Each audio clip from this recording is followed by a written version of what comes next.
നമസ്കാരം. വയനാട്ടിലെ ഉരുൾപൊട്ടൽ ദുരന്ത മേഖലയിലെ രക്ഷാപ്രവർത്തനത്തെ സജീവമാക്കുന്നതിൽ നിർണായക പങ്കാണ് ഇപ്പോൾ സൈന്യം നിർമ്മിച്ച ബെയ്ലി പാലത്തിനുള്ളത്.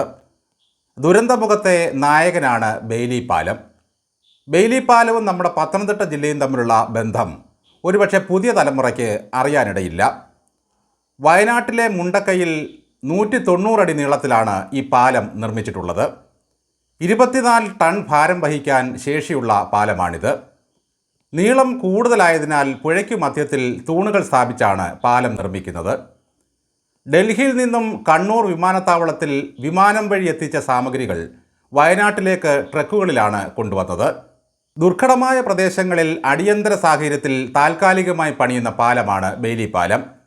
ഉരുക്കുകൊണ്ട് ഏറ്റവും ഉയരത്തിൽ നിർമ്മിക്കുന്ന സവിശേഷമായ പാലമാണിത്.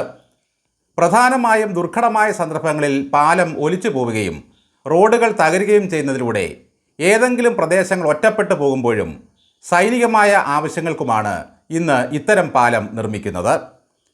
ആദ്യമേ തയ്യാറാക്കി വെച്ച ഭാഗങ്ങൾ പെട്ടെന്ന് തന്നെ ഇത് നിർമ്മിക്കേണ്ട സ്ഥലത്തെത്തിച്ച് കൂട്ടിച്ചേർത്താണ് ബെയ്ലി പാലം സൈന്യം സജ്ജമാക്കുന്നത്. താൽക്കാലികമായി തയ്യാറാക്കുന്ന ഇവ എടുത്തു മാറ്റാവുന്ന തരത്തിലാണ് സജ്ജീകരിച്ചിരിക്കുന്നത്.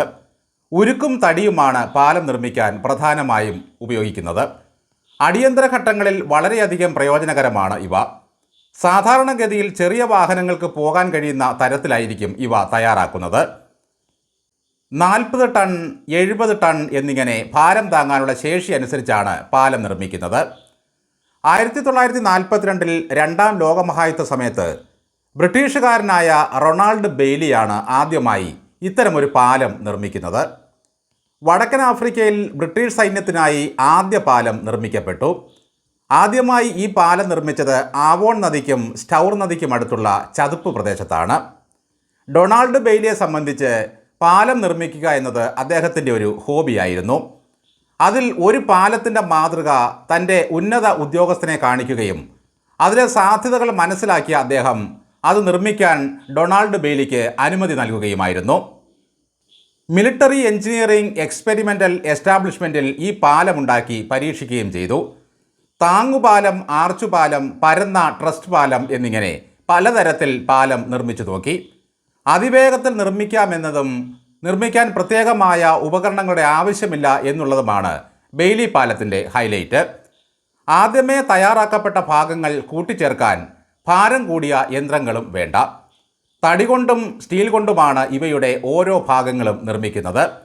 പൊതുവിൽ ഭാരം കുറഞ്ഞ ഇവ ഒരു സ്ഥലത്ത് നിന്നും മറ്റൊരിടത്തേക്ക് ട്രക്കിൽ കൊണ്ടുപോകാൻ പ്രയാസമുണ്ടാകില്ല. ഭാരം കുറഞ്ഞ ഭാഗങ്ങളായതിനാൽ കൈകൊണ്ട് തന്നെ വെച്ചുപിടിപ്പിക്കാനും സാധിക്കും. ക്രെയിനിൻ്റെ ആവശ്യവുമില്ല. ഇതൊക്കെയാണെങ്കിലും സുരക്ഷയ്ക്കോ ഉറപ്പിനോ ഒരു വിട്ടുവീഴ്ചയ്ക്കും ബെയ്ലി തയ്യാറല്ല. ഇതിലൂടെ വലിയ ടാങ്കുകളെ വരെ എളുപ്പത്തിൽ കൊണ്ടുപോകാനാകും. സിവിൽ എഞ്ചിനീയറിംഗിൽ ഇവ വളരെയധികം കാര്യങ്ങൾക്കായി ലോകവ്യാപകമായി ഉപയോഗിച്ചു വരുന്നു. ഇത്തരം പാലങ്ങൾ കൂടുതലായി ഉപയോഗിക്കുന്നത് ബ്രിട്ടീഷ്, കനേഡിയൻ, അമേരിക്കൻ കരസേനകളാണ്. ഇന്ത്യയിൽ ആദ്യമായി സൈനിക ആവശ്യത്തിന് ഇത്തരം പാലം നിർമ്മിച്ചത് കാശ്മീരിലാണ്. ലഡാക്കിലെ ദ്രാസ് നദിക്കും സുറു നദിക്കും ഇടയിലാണ് അന്ന് നിർമ്മിച്ചത്. ബെയ്ലി പാലവും നമ്മുടെ പത്തനംതിട്ട ജില്ലയുമായി ഒരു അഭേദ്യമായ ബന്ധമുണ്ട്. ഇന്ത്യയിൽ ആദ്യമായി സിവിലിയൻ ആവശ്യങ്ങൾക്കായി ബെയ്ലി പാലം നിർമ്മിച്ചത് റാന്നിയിലെ പമ്പാ നദിക്ക് കുറുകെയാണ്. 36 വർഷം പഴക്കമുള്ള റാന്നി പാലം തകർന്നപ്പോഴാണ് താൽക്കാലികമായി സൈന്യം വന്ന് ബെയ്ലി പാലം നിർമ്മിച്ചത്. അന്ന് ബെയ്ലി പാലം കാണാനായി റാന്നിയിലേക്ക് ജനപ്രവാഹമായിരുന്നു.